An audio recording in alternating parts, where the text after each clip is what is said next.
रहमतुल्लाहि व बरकातुहू।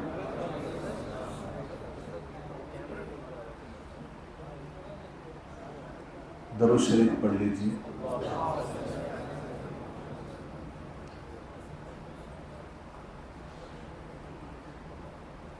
मेरा ये नांदेड़ शहर में पहला दौरा है। अल्हम्दुलिल्लाह आप लोगों से मुलाकात का भी पहला मौका है। इससे पहले मैं शायद 1 साल पहले मुठखेड़ आया था, लेकिन शहर में मेरा पहला ये मौका है। मुझे बड़ी खुशी हो रही आप लोगों से मिलकर, मुलाकात करके, आपकी मोहब्बतें देखकर, मोहब्बतें वसूल करके। मैं हज़रत इमाम साहब का भी शुक्रिया अदा करता हूँ, मुफ्ती साहब का भी शुक्रिया अदा करता हूँ कि उन्होंने मुझे आप लोगों से मिलने का ये मौका इनायत फरमाया। अच्छा लगता है, मोहब्बत करने वालों से मिलकर अच्छा लगता है, खुशी होती है। आप लोग जब मिलते हैं, मोहब्बत से मुसाफा करते हैं, साथ में खड़े रहकर फ़ोटो निकालते हैं, तो खुशी होती है। आज का ज़माना लोग अपनों को नहीं पूछ रहे हैं और कोई हमको पूछ रहा है, किसी अजनबी से इतनी मोहब्बत कर रहा है, तो खुशी होती है। मैं अल्लाह का शुक्र अदा करता हूँ और अल्लाह से हमेशा ये दुआ करता रहता हूँ कि अल्लाह जैसा आप लोग मेरे बारे में सोचते हैं, अल्लाह मुझे बस वैसा बना दे। वैसा हूँ नहीं, लेकिन वैसा अल्लाह बना दे।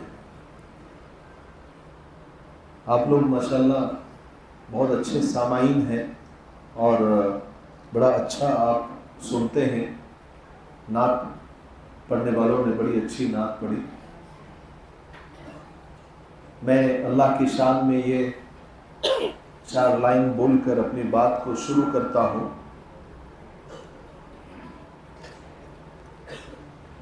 कि रुतबा भी मेरे सर को उसी दर से मिला, रुतबा भी मेरे सर को उसी दर से मिला, हालांकि ये सर भी उसी दर से मिला।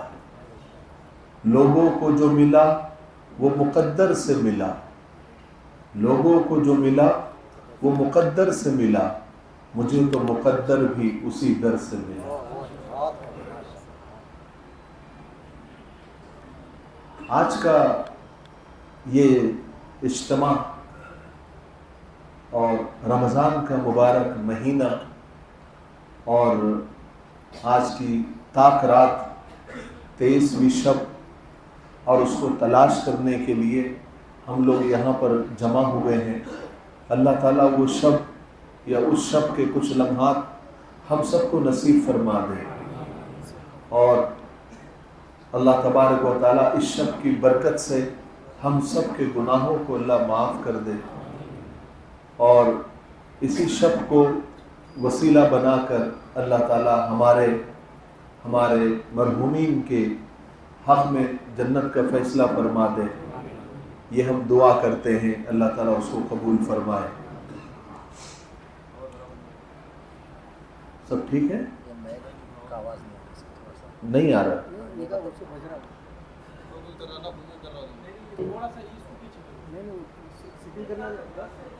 आवाज साफ आ रही है? इससे नहीं आ रही, ये निकाल दो। अभी आ रही है? अभी आ रही है? अभी साफ है ना? अच्छा चलो, अच्छी बात। मैं अभी बैठा हूँ, 11:15 बज रहे हैं। छोड़ दीजिए, अभी जो भी है जैसे भी है रहने दीजिए। एक बार बात शुरू हो गई तो फिर उसमें बीच में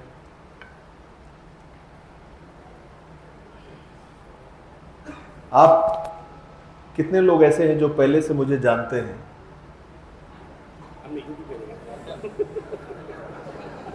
माशाअल्लाह माशाअल्लाह। आप लोग सब सुनते हैं, सब सुनते भी हैं, देखते भी हैं और लाइक करते हैं, फॉलो करते हैं। मैं आप लोगों को बताऊं, आप जितने भी उलमा किराम यहां पर आएंगे, ये पूरी ताकरातों में या इससे पहले भी जो भी आए होंगे, आप देखें कि वो भाई बातें मत करो, इधर मुतवज्जे रहो। मैं आधा घंटा आपसे बात करके मैं रातों रात पूना के लिए रवाना हो रहा हूं और मैं तकरीबन आने जाने का 20 घंटे का सफ़र और 1 घंटा आपसे बात करने के लिए आया हूं 20 घंटे का सफ़र करके। तो आप लोग ज़रा मुतवज्जे रहें। तो जितने भी उलमा किराम बात किए जिन्होंने और जो करेंगे, सब आसमान के ऊपर की और ज़मीन के नीचे की, यानी दीन की बात उन्होंने की और करेंगे। मैं आप लोगों को थोड़ा ज़मीन के ऊपर की ही बात करूंगा, ज़मीन के ऊपर की, जो हम पर गुजर रही है, जिससे हम रिलेट करते हैं, जिससे हम जुड़ते हैं, है ना। हर एक को एक टॉपिक दिया जाता है कि कोई जन्नत की बात करो, कोई जहन्नम की बात करो, कोई नबी की बात करो, कोई सीरत की बात करो। हर मुकर्रिर उस टॉपिक पर बात करता है, बराबर ना। मैं बयान नहीं कर रहा हूं। देखो, सबसे बड़ी गलतफहमी यह है, इमाम साहब को भी होगी कि मैं बहुत बड़ा मुकर्रिर हूं और मुकर्रिर समझ के मुझे बुलाया होगा, लेकिन मैं मुकर्रिर नहीं हूं। सबसे पहली बात, 2 मैं गलतफहमी सबसे पहले निकालता हूं बात करते वक्त। एक तो मैं मुफ्ती नहीं हूं, लोग मुझे मुफ्ती समझते, मैं मिफ्ताही हूं। क्या हूं? मिफ्ताही। मिफ्ताहुल उलूम मदरसे से फारिग हूं, तो मिफ्ताही लगाता हूं तो लोग मुझे मुफ्ती समझते हैं। मैं मुफ्ती नहीं हूं, ठीक है। ये पहली गलतफहमी है। और दूसरी जो चीज़ है कि इन लोगों ने मुझे समझा कि मैं मुकर्रिर हूँ, शोला बया हूँ और पूरा हंगामा नांदेड़ में खड़ा कर दूंगा, आग लगा दूंगा। ऐसा नहीं है। मैं बातचीत करता हूँ। मैं क्या करता हूँ? बातचीत करता हूँ आप लोगों से। आप लोग रिस्पॉन्स करते रहिए, मुझसे बात करते रहिए, मैं जो पूछूं उसका जवाब देते रहिए, तो आपको मुझे बात करने में अच्छा लगेगा, ठीक है। बात करने में खुशी होगी और अच्छा लगेगा, आप लोग जवाब देंगे तो। सुनेंगे आप लोग सब? तो मैं थोड़ा जमीन के ऊपर की बात करता हूं। जमीन के ऊपर की मतलब, एक होता है रब्बना आतिना फिद दुनिया हसना व फिल आखिरती हसना। तो मैं रब्बना आतिना फिद दुनिया की बात करता हूं, है ना। रब्बना आतिना फिद दुनिया हसना, इसकी बात करता हूं। फिर आखिर में व फिल आखिरती हसना। लेकिन पहले जो हम कर रहे हैं, जो हम चल रहा है हमारे साथ में, देखिए आज के ज़माने में पहले लोग जो है ना, बहुत भोले भाले लोग थे। सफ़ेद दाढ़ी वाली जितने भी लोग होंगे, बहुत कम लोग नज़र आ रहे हैं, लेकिन जितने भी लोग यहाँ बैठे हैं सफ़ेद दाढ़ी वाले, जो बुजुर्ग लोग हैं, ये बहुत भोले लोग थे। कैसे लोग थे बोलो? भोले लोग थे, बहुत भोले लोग थे। ये रिश्तों की बहुत कदर करते थे। क्या करते थे? रिश्तों की बहुत कदर करते थे। रिश्तों को संभालते थे, रिश्तों को समेटते थे, रिश्ते जोड़ने के लिए कुर्बानियां देते थे। सही बात है ना? अरे बुजुर्ग हजरात, सही बात है कि नहीं? रिश्ते घरदार जोड़ने के लिए, कुंबा जोड़ने के लिए, खानदान जोड़ने के लिए बहुत मेहनत करते थे, बहुत कुर्बानियां देते थे। अपनी पूरी जिंदगी उन्होंने खपा दी अपना एक कुंबा एक जगह रखने के लिए, एक साथ रखने के लिए। इज्जत के साथ वो जिए। उन्होंने अपना नफा नुकसान उसमें नहीं देखा, रिश्तों को उन्होंने जोड़ के रखा। फिर जैसे जैसे जमाना गुजरा, लोग थोड़े से प्रैक्टिकल होते गए। कैसे होते गए बोलो? प्रैक्टिकल होते गए। रिश्तों से फायदा उठाने लगे। क्या करने लगे? रिश्तों से फायदा उठाने लगे। फिर अब का जो जमाना है, अब का जो जमाना है वो प्रोफेशनल का है। लोग अब प्रोफेशनल हो गए हैं। जहां फायदा होता है वहीं पर रिश्ते निभाते हैं। वहीं पर क्या करते हैं? रिश्ते निभाते हैं। 1 रुपया नीचे गिर गया, 1 रुपए का डॉलर अगर नीचे गिर गया तो झुककर उठा देते हैं, झुककर उठा देते हैं, उसके लिए झुक जाते हैं। लेकिन रिश्ते बचाने के लिए नहीं झुकते, रिश्तों को बचाने के लिए नहीं झुकते। अच्छे अच्छे रिश्ते अना में आकर तोड़ देते हैं, खत्म कर देते हैं। मैं झुकूंगा नहीं, मैं झुकूंगा नहीं, सब पुष्पा बन जाते हैं, कोई झुकता नहीं है रिश्तों। 1 रुपया 2 रुपया 5 रुपया गिर जाएगा तो झुकेंगे, उठा लेंगे उसको। यानी चवन्नी और 1 रुपए का भी वैल्यू नहीं देते, 1 रुपए की वैल्यू रिश्तों को नहीं देते। पहले लोग मिट्टी के बर्तन में खाते थे, अरे बोलो ना, सही है कि नहीं? मिट्टी के बर्तन में खाते थे तो रिश्तों को जमीन से जुड़कर निभाते थे। फिर पत्तों पर खाने लगे, काहे पर खाने लगे? पत्तों पर खाने लगे तो रिश्तेदारों को देखकर हरे होने लगे, खुश होने लगे। फिर पीतल के बर्तन में खाने लगे, फिर रिश्तों को भी साल 6 महीने चमकाने लगे। फिर कांच के बर्तन में खाने लगे, फिर जरा जरा सी बात पर रिश्तों को तोड़ने लगे। और अब तो यूज एंड थ्रो में खाने लगे, अब रिश्तों को भी यूज एंड थ्रो करने लगे। रिश्तों की वैल्यू नहीं रखी लोगों। रिश्ते तोड़ देना इतना लोगों के लिए आसान हो गया। देखिए कि आपको ऐसे दसियों रिश्तेदार मिलेंगे जिन्होंने सालों से बात नहीं की है। एक इंसान, अल्लाह वाला बोलो या बड़ा फलसफी था, वो कहता है कि एक बार मैं घर से निकला बाजार जाने के लिए, सौदा लाने के लिए। मैं जब निकला थोड़ी दूर गया तो मैंने देखा कि 2 कुत्ते आपस में लड़ रहे थे, 2 कुत्ते आपस में लड़ रहे थे, बहुत एक दूसरे पे झपटा मार रहे थे, एक दूसरे को नोच रहे थे, एक दूसरे को खाने की कोशिश कर रहे थे। मैं चला गया आगे।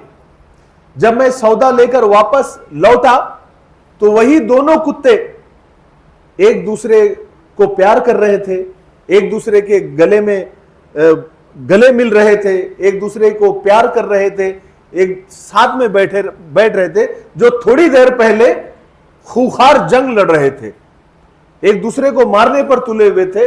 मेरे सौदा लाने तक वो दोनों मिल भी गए। वो कहता है कि मुझे 2 भाई याद आ गए जो 20 साल पहले लड़े थे और आज तक बात नहीं कर रहे, आज तक उनकी बात बंद है। तो मैं सोचने लगा कि ये 2 कुत्ते अच्छे कि वो 2 भाई, ये 2 कुत्ते अच्छे कि 2 भाई। आप जितने केसेस कोर्ट में, कचहरी में, पुलिस स्टेशन में जो जा रहे हैं, उसमें देखिए आप मुसलमानों के इतने केसेस है। मुसलमानों के इलाकों में जो पुलिस स्टेशन होते हैं, जो पुलिस चौकियां होती है, वो सबसे ज्यादा बिजी पुलिस स्टेशन समझा जाता है, क्योंकि यहां पर बहुत केसेस आते हैं। और जहां केसेस आते हैं वहां पर आप समझ जाइए क्या होता है ना। तो वहां पर बदलिया, अच्छे अच्छे बड़े बड़े पुलिस वाले भी वहां आना चाहते हैं। काहे के लिए? सिर्फ अनानियत, मैं क्यों झुकूं। फैमिली जो मैटर होते हैं, घरेलू मसाइल, इतने केसेस हैं मुसलमानों के, इतने, हालांकि दारुल क़ज़ा जगह जगह खुले हुए हैं, लेकिन फिर भी हर कोई दारुल क़ज़ा में जब जाता है तो यह समझता है कि मेरे फेवर में फैसला आना चाहिए। जहां उसके फेवर में फैसला नहीं आता है वो फौरन कोर्ट पहुंच जाता है। और आपको मालूम है कोर्ट में कैसा इंसाफ होता है? कोई इंसाफ होता नहीं, बल्कि इन भी साफ हो जाता और इन भी साफ हो जाता पैसों से, है ना। इसके भी पैसे चले जाते, उसके भी पैसे चले जाते, वकील का उसमें घर बन जाता, इसका भी घर चला जाता, उसका भी घर चला जाता और वकील का घर बन जाता। इंसाफ कहां मिलता है? कोई इंसाफ मिलता नहीं है। लेकिन फिर भी एक दूसरे को परेशान करने के लिए, एक दूसरे को नीचा दिखाने के लिए, तो रिश्तों की वैल्यू खत्म हो गई। हमारे यहां पर क्या हो गया?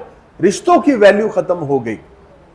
तलाकें तो इतनी हो रही है आज के जमाने में, आपको बताऊं, बड़े शहर की अभी लेटेस्ट रिपोर्ट आई है, बहुत गौर करने की बात है। सिर्फ मुसलमानों की हद तक की मैं बात कर रहा हूं, मुसलमानों की हद तक की बात कर रहा हूं कि बड़े बड़े शहरों के अंदर का मैं आपको बता रहा हूं, बड़े बड़े शहरों में रोजाना 150 तलाकें हो रही है। कितनी? 150 तलाकें, 150। बड़े बड़े शहरों की बात कर रहा हूं और एक शहर की बात कर रहा हूं, 150 तलाकें। इतनी ज्यादा तलाकें हो रही है। पहले हमारे बुजुर्गाने दिन जो बैठे होंगे, पूछो उनसे, पहले तलाक का मामला ऐसा रेयर ऑफ द रेयर, कभी तो भी सुनने को मिलता था, कभी तो भी सुनने को मिलता था। लेकिन और अगर किसी की तलाक भी हो जाती थी तो 10 साल, 20 साल, 15 साल के बाद तलाकें होती थी। लेकिन आज आपको बताऊं, एक एक साल की तलाकशुदा लड़कियां हैं, 6-6 महीने की तलाकशुदा लड़कियां हैं, 3-3 महीने की मुतल्लका है, 2-2 महीने की, 1-1 महीने की, 15-15 दिन की, यहां तक के 1-1 रात की भी मुतल्लकाएं हैं, 1-1 रात की तलाकशुदा लड़कियां हैं। हमारे पूना का वाकया है, पूना का वाकया। शादी हुई, शादी होने के बाद में नया दूल्हे मियां जैसे ही कमरे में गए, कमरे में जाने के बाद घूंघट उठाया, घूंघट उठाने के बाद में लड़की के, दुल्हन के बाल देखे तो थोड़े से हल्के बाल थे, हल्के थे, हल्के, यानी एक होता है ना एकदम, और थोड़े से उसके हल्के बाल थे। वो कमरे से बाहर निकल गया, कमरे से बाहर निकल गया और अपने माँ बाप के ऊपर गुस्सा करने लगा कि तुमने कैसी ये दुल्हन मुझे करके दी है, तुमने उसके बाल देखे नहीं, बिल्कुल हल्के बाल है उसके, कल को ये गंजी हो जाएगी तो मैं क्या करूंगा। पहली रात की दुल्हन को तलाक दे दिया, पहली रात की दुल्हन को तलाक दे दिया। 19 साल की लड़की, खूबसूरत लड़की, एकदम प्यारी लड़की, तलाक दे दिया। एक नौजवान ने तलाक दिया सिर्फ किस लिए मालूम? वो घर में आया, घर में आने के बाद उसने वॉश बेसिन पर झूठे बर्तन देखे, उसको इतना गुस्सा आ गया झूठे बर्तन देखकर कि उसने तलाक दे दिया, झूठे बर्तन देखकर तलाक दे दिया। एक नौजवान ने तलाक इसलिए दिया 6 महीने के बाद कि उसको सिर्फ नूडल्स बनाने आते थे, खाना बनाने नहीं आता था, सिर्फ मैगी बनाने आती थी, इस वजह से तलाक दे दिया। सोचिए, एक तो पहले रिश्ते नहीं हो रहे, पहले रिश्ते नहीं हो रहे। आजकल हमारे नौजवानों का एक बड़ा अजीब एक ट्रेंड चला हुआ है, खुद की ना शक्ल ना सूरत, ना एजुकेशन, ना नौकरी, ना बिजनेस, ना तिजारत, गाल पिचके हुए, आंखें धसी हुई, बदन एकदम ऐसे ही, लेकिन अपने आप को पता नहीं, हीरो समझ रहे हैं। और उनको लड़कियां एकदम हूर चाहिए, एकदम हूर चाहिए, और सबको गोरी लड़कियां चाहिए। गोरी लड़की, गोरी नहीं दिखी बाहर आ जाते, रिजेक्ट कर देते। आपको मालूम है, एक एक लड़का आज शादी करने के लिए 10-10 कम से कम 10 लड़की तो रिजेक्ट करता है। जरा सोच के देखिए, आपकी बहन को अगर कोई आकर रिजेक्ट कर दे, कैसा लगेगा आपको, कैसा लगेगा आपको? अच्छा, वो लड़की, उस लड़की के क्या दिल पर बीतती होगी। रिश्ता आया है बहुत दिन के बाद, रिश्ता देखने के लिए लड़के वाले आने वाले हैं, वो कई दिनों से तैयारी करती है, अपने बाल संवारती है, मेकअप करती है ना, तैयारी करती है, सुबह से तैयारी करती है, माँ बाप भी तैयारी करते हैं, और फिर असर के बाद वो लड़का देखने के लिए आता है। बाकायदा लड़कियों का ऐसे इम्तिहान लिया जाता है, ऐसे उसको चेक किया जाता है जैसे कोई जानवर खरीदने के लिए आया हो। लड़की को यानी बाल तक उसके उठा उठा कर देखते हैं, उसके उंगलियों के नाखून तक देखते हैं, उसके हथेलियां देखते हैं। जो औरतें साथ में आती है, हालांकि वो खुद औरतें हैं, वो खुद औरत जात है, लेकिन वो लड़कियों को ऐसा चेक करते हैं, चल के बताओ, बोल कर बताओ, खास कर बताओ, कान पीछे, ओढ़नी पीछे लो, कान पूरा बताओ, बाल उसके पकड़ के देखते हैं बिल्कुल यानी अच्छे बाल है या नहीं है, पैरों के नाखून देखते हैं, उसके एड़िया तक देखते हैं। यहां तक के मामला। फिर उसके बाद वो लड़के के सामने वो आते हैं, फिर आप यकीन मानिए इतना होने के बाद में कोई जवाब नहीं देते हैं, वापस चले जाते हैं। 8 दिन के बाद, 4 दिन के बाद जवाब आता है कि आपकी लड़की पसंद नहीं आई। सोचिए क्या दिल पर बीतती होंगी उस लड़की के और उस लड़की की। माँ बाप तो अपनी बेटी, उसके लिए तो बिल्कुल परी है ना, उसके लिए तो वो चांद का टुकड़ा है, उसका लख्त जिगर है, और उसके लख्त जिगर को 10 लड़कों ने आके रिजेक्ट कर दिया। एक बंबई की एक खूबसूरत लड़की, पढ़ी लिखी लड़की, उसने सुसाइड करने का कोशिश की, जहर खा लिया, उसको उठाकर हॉस्पिटल में ले जाया गया और उसको जैसे तैसे उसको बचा लिया गया। और जब उसको होश आया तो अपने माँ बाप से वो लिपट कर रोई और कहने लगी कि बाबा तुमने मुझे बचाया क्यों, मुझे मरने दिया होता, मैंने बहुत सोच समझ के ये फैसला किया था। जब डॉक्टर आया तो डॉक्टर से भी कहा कि डॉक्टर साहब आपने क्यों बचाया मुझे। डॉक्टर साहब कहते हैं कि मैंने उस लड़की को अकेले में लिया और अकेले में मैंने पूछा कि बेटे तुम्हारी क्या वजह तुम्हारी खुदकुशी करने की क्या वजह। तो वो कहने लगी कि मुझे कम से कम 100 रिश्ते देखने के लिए आए और 100 ने मुझे रिजेक्ट कर दिया, 100 लड़कों ने मुझे रिजेक्ट कर दिया, मेरी शादी की उम्र निकल गई और मुसलमान लड़के मुझे रिजेक्ट करते रहे। मेरी दूसरी छोटी वाली बहन, उसकी शादी की उम्र ना निकल जाए, इसलिए मैंने समझा कि मैं अकेली पनौती हूं, इसलिए मैं अगर चली जाऊं तो मेरे माँ बाप का भी बोझ चला जाएगा और मेरी बहन की भी शादी हो जाएगी। हमें बड़ा दुख होता है अगर हमारी बहन, हमारी बेटी, हमारी कौम की बहन, कौम की बेटी अगर किसी नॉन मुस्लिम के साथ अगर भाग जाए, किसी उसके साथ मोटरसाइकिल पर बैठकर चली जाए, इसके साथ चले, बहुत दुख होता है। हमारे नौजवानों को जोश आ जाता है, अरे मुसलमान लड़की गैर के साथ चली गई, गैर के साथ जा रही है, उसको मोटरसाइकिल पर देखा, उसको गार्डन में देखा, उसको होटल में देखा, बहुत गुस्सा आता है। गुस्सा आने वाली बात है, बिल्कुल हक बात है, लेकिन उससे ज्यादा गुस्सा कौम के बेटों पर आना चाहिए, कौम के नौजवानों पर आना चाहिए। कमाल है, आप लोग शादियां नहीं करेंगे, आप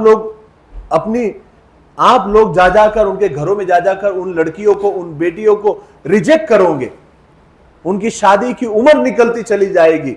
हर एक के जज्बात होते हैं, हर एक की जरूरतें होती है, जब वो उम्र निकल जाती है तो गुनाहों के रास्ते पर निकल जाती है। हमारे पूना के अंदर 7 बुर्का पोश लड़कियों को पकड़ा गया, बुर्का पोश, बुरके वाली, नकाब वाली लड़कियों को पकड़ा गया, गलत काम करते हुए पकड़ा गया। बाद में पता चला उसमें 5 लड़कियां तलाकशुदा थी, बड़ी मुश्किल से शादियां हुई थी, लेकिन तलाक दे दिए, जरा इस बात पे तलाक दे दिए और दोबारा निकाह नहीं हो रहा। माँ बाप मर गए, किसी का 1 बच्चा है, किसी के 2 बच्चे हैं, करे तो क्या करें। मुसलमान तो सिर्फ रमजान में सखी होता है, रमजान में राशन पहुंचाता है, बाकी 11 महीने क्या करेंगे। ना उसके खाने की जरूरत पूरी हो रही है, ना उसकी अपनी जरूरत पूरी हो रही है, तो ये जरूरतें गुनाहों के रास्ते पर लेकर चली जाती है। हमारे यहां दूसरी शादी का तो रिवाज है नहीं, कुंवारी की जल्दी शादी नहीं हो रही तो बेवा और मुतल्लका की कहां पर शादी होगी। ऐसी हजारों बेटियां आपके नांदेड़ में आपको मिल जाएंगी जो तलाक होकर घरों में आकर बैठी हुई है, उनकी शादी की उम्रें निकलती जा रही है, हमारे नौजवान शादी नहीं कर रहे हैं। सबको हीरोइन चाहिए, कहां से लाएंगे हीरोइन। अरे कम से कम लड़की देखने जा रहे हो तो आईना देख कर जाओ, आईना तो देखो क्या है। पान खा खा के, गुटके खा खा के तुम्हारे दांत लाल हो गए। हाँ, 5,000 रुपए की तुम्हारी नौकरी है, तुम ठेला लगा रहे हो, रेडी लगा रहे हो, किसी की दुकान में काम कर रहे, जॉब कर रहे, तुम्हारा मुस्तकबिल कुछ भी नहीं है, और तुमको लड़की हीरोइन चाहिए, तुमको लड़की खूबसूरत चाहिए, दीनदार लड़की। सिर्फ हमको हुक्म है कि दीनदारी देखो और कर लो। याद रखो, अगर हमारे नौजवानों का, नौजवान ज्यादा है इस मजमे के अंदर, नौजवान ज्यादा है, और मुझे मोहब्बत करने वाले भी नौजवान ज्यादा है। मैं हर जगह एक ही बात करता हूं, हर जगह। देखिए, मैं बात गलत नहीं करता, मैं बात सिर्फ अलग करता हूं। मैं गलत बात नहीं करता, सिर्फ दूसरों से अलग बात करता हूं, लेकिन बात सही होती है, रियलिटी ये है।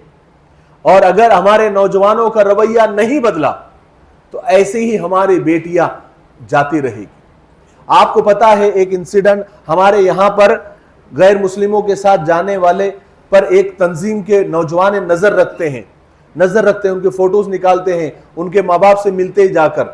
एक इंसिडेंट आपको बताऊं, नौजवानों की आंखें खुल जाना चाहिए इस बात के ऊपर। देखिए, शबे कदर की फजीलत बहुत सारे उलमाए किराम बता देंगे मौलाना मेरे बाद, लेकिन मैं थोड़ा सा आपको इस बात पर, जो अभी हालात चल रहे हैं उस पर आपको मैं समझाना चाहता हूं। शबे कदर की फजीलत कल भी कोई आकर बता देगा, परसों भी कोई आकर बता देगा, जुमा में भी बता दी गई होगी। थोड़ा मैं माजरत चाहता हूं, उस पर मैं बात नहीं कर रहा हूं, मैं थोड़ी सी अलग बात कर रहा हूं। ये बहुत ऐसा बर्निंग इशू है, ऐसा सुलगता हुआ इशू है जिसके ऊपर गौर करने की जरूरत है। एक लड़की को जब पकड़ा गया और जाकर उसके माँ बाप से मिला गया, माँ बाप से मिले जाकर, वो तंजीम वाले जाकर मिले कि देखो आपकी बेटी किसी गैर के साथ रेस्टोरेंट में थी, गार्डन में थी, मोटरसाइकिल पर थी। तो माँ बाप कहने लगे तो क्या फर्क पड़ता है, क्या हो रहा, तुम शादी करो इससे, करेंगे तुम, चलो तुम नहीं करते करा के दो, तुम करा के दे दो। वो तंजीम वालों ने 6 महीने कोशिश किए, शादी नहीं हो सकी, कोई भी रीजन होगा XYZ, लेकिन शादी नहीं हो सकी उस लड़की की। 6 महीने तक कोशिश करते रहे। फिर माँ बाप ने कहा बताइए अब क्या करें। एक से एक, मेरी बेटी पढ़ी लिखी है, सिर्फ शक्ल सूरत की एवरेज है, बहुत खूबसूरत नहीं है, जो आजकल के हर काले पीले लड़के को चाहिए, है ना। हर काले पीले लड़के को खूबसूरत लड़की चाहिए, बस मेरी लड़की थोड़ी एवरेज है ना, थोड़ी सावली है, लेकिन इंसान ही है ना, पढ़ी लिखी है। और आपको बताऊं, मेरी लड़की को 38 लड़कों ने रिजेक्ट किया है, और उसमें से 20 लड़के तो एकदम अनपढ़ जाहिल, दूसरी तीसरी पढ़े हुए थे। हम उसको तक देने को तैयार हो गए थे, लेकिन उन्होंने तक रिजेक्ट कर दिया। अब ये जो लड़का है, जो गैर का है, ये ग्रेजुएट है, पढ़ा लिखा है, मेरी बेटी से उसने वादा किया है कि मैं तेरा जिंदगी भर साथ निभाऊंगा, तू मेरे साथ शादी कर ले, मेरा सिर्फ मजहब अलग है लेकिन मैं तुझे खुश रखूंगा। तो हम क्या करें, बताओ रास्ता, बताओ हमको। कोई रास्ता नहीं था। मेरे नौजवानों, अपनी बेटियां, अपनी कौम की बेटियां, मुस्लिम बेटियों के साथ अगर आप लोग इसी तरह से अगर हमारा रवैया रहा तो ये जो हो रहा है ना, ये होता रहेगा। हम क्या करते मालूम क्या, हमारे को एक आदत है, मौलाना पानी पिलाएंगे ठंडा वाला। हमारे को एक आदत है,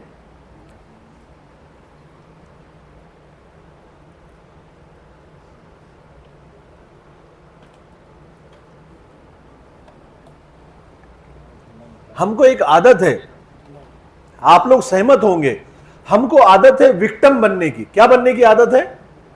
अरे बोलो ना, कितने लोग समझे विक्टिम? मजलूम बनने की। क्या बनने की? मजलूम बनने की। हम पर जुल्म हो रहा है, दुनिया में कहीं भी कुछ हो रहा है तो यहूदियों की साजिश है, और हिंदुस्तान में अगर कुछ हो रहा है तो RSS की साजिश है। बस ये बोल के हम अपनी जिम्मेदारी से भाग जाते हैं।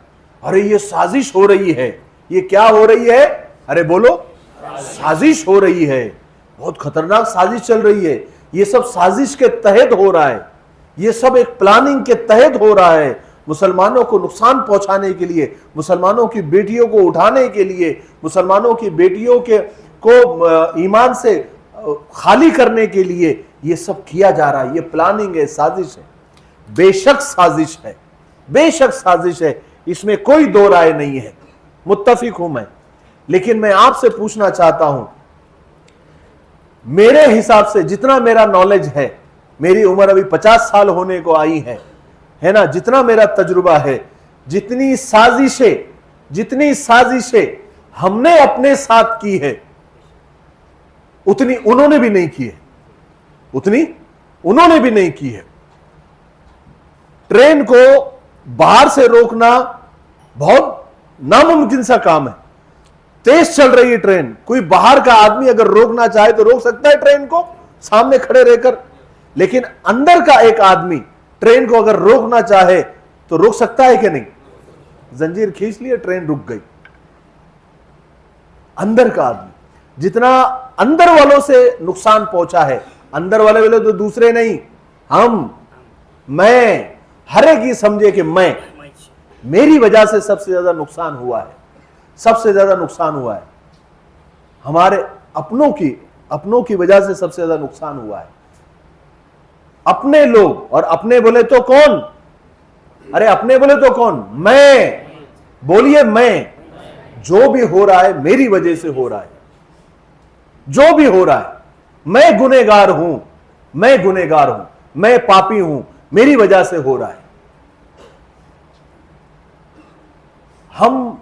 हमारे नौजवानों का क्या मालूम, क्या एक टारगेट है? क्या टारगेट है मालूम? हमारे नौजवानों के सामने कोई मंजिल नहीं है, उनको कहीं जाना नहीं है, कहीं पहुंचना नहीं है, उनको सिर्फ एक ही टारगेट है रोजाना का, उनको 2 GB डेटा खत्म करना है, उसके बगैर सोना नहीं। 2 GB डेटा किसी भी हाल में खत्म करना है। इसीलिए मैं कहा करता हूं कि जब तक खत्म नहीं होता 2 GB डेटा, नहीं सोता तुम्हारा बेटा। हां, 2 GB डेटा खत्म करके ही सोएगा, वो टारगेट है। जब तक उसको मैसेज नहीं आएगा 100% डेटा खत्म, तब तक वो मोबाइल बंद ही नहीं करता।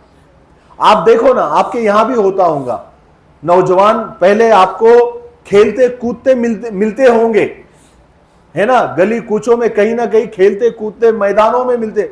आजकल नौजवान मैदानों में नहीं मिलते, मैदानों में फिजिकल उनकी कोई वर्जिश नहीं है, कोई एक्सरसाइज नहीं है, वो सिर्फ मोबाइल पर गेम खेलते हैं।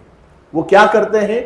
मोबाइल पर गेम खेलते हैं और 2 GB डेटा खत्म करते हैं, है ना, 2 GB डेटा खत्म करने। अच्छा, हमारे नौजवान 2 GB डेटा खत्म करते हैं और उन्होंने बना दिया अंबानी को दुनिया का नंबर 1 आदमी, मालदार। काहे के लिए? हर महीने 450, 500 रुपए का रिचार्ज कर रहे हैं और उन्होंने बना दिया अमीर। अच्छा, हमारे नौजवान सब मोबाइल इस्तेमाल करते हैं, सब मोबाइल इस्तेमाल करते। घर में खाने को नहीं होगा लेकिन हाथ में मोबाइल जरूर होगा। गरीब से गरीब के पास भी 20-25 हजार रुपए का मोबाइल है ही, करता ही, इस्तेमाल ही करता है। अच्छा, फिर लोग बोलते हैं कि मोबाइल फितना है। क्या है? सुना है ना हमने, मोबाइल क्या है? फितना है। बोलते हैं ना फितना है कि नहीं? कितने मोड़ा लोगों ने आके बोल के गए तुम्हारे को मोबाइल फितना है। आपके इमाम साहब ने कभी ना कभी तो बोले ही होंगे कि मोबाइल फितना है ना? बोले कि नहीं बोले? मोबाइल फितना है। मैं गलत नहीं बोलता, मैं सिर्फ अलग बोलता हूं। मोबाइल मेरे हिसाब से फितना नहीं है। समझ में आया? मोबाइल फितना नहीं है। किसी भी चीज का, देखिए एक सीधी सिंपल सी बात मैं आपको बताता हूं, किसी भी चीज का इस्तेमाल उसको अच्छा या बुरा बनाता है। किसी भी चीज का इस्तेमाल उसको अच्छा या बुरा बनाता है। आप देखिए, रस्सी से झूला भी बनता है और फांसी का फंदा भी, छुरी से सब्जी भी कटती है और गला भी, है ना। तो आपका इस्तेमाल उसको खतरनाक बनाता है। मोबाइल का इस्तेमाल आप अगर अच्छा इस्तेमाल करेंगे तो आप उस पर लाखों रुपए कमा सकते हो, लाखों रुपए कमा सकते हो। कमा रहे लोग। मैं सोशल मीडिया पे चूंकि मैं एक्टिव रहता हूं, अल्हम्दुलिल्लाह आप लोगों की मोहब्बत और दुआओं की वजह से मेरे सोशल मीडिया पर 1.5 करोड़ फॉलोवर हो गए हैं। कितने? 1.5 करोड़, 15 मिलियन फॉलोवर हो गए हैं अल्लाह के करम से, आप लोगों की दुआओं से। हर महीने मुझे सुनने वाले 6 करोड़ लोग हैं, 6 करोड़ व्यूज आते हैं मुझे हर महीने। मुझे अगर बात करनी है, मैंने ये जो 20 घंटे सफर करके मैं यहां पर आया और ये 400-500 लोगों में बात कर रहा हूं, अगर घर पे बैठकर मैं वीडियो बनाता आज तो कम से कम 10 लाख लोग देख लेते, है ना, 10 लाख। लेकिन आपकी मोहब्बत में आया हूं और मेरी बातें आप जरा ध्यान से सुने। ये मोबाइल है ना, जो इस मोबाइल के ऊपर आप पैसा कमा सकते हैं, बहुत पैसा कमा सकते हैं।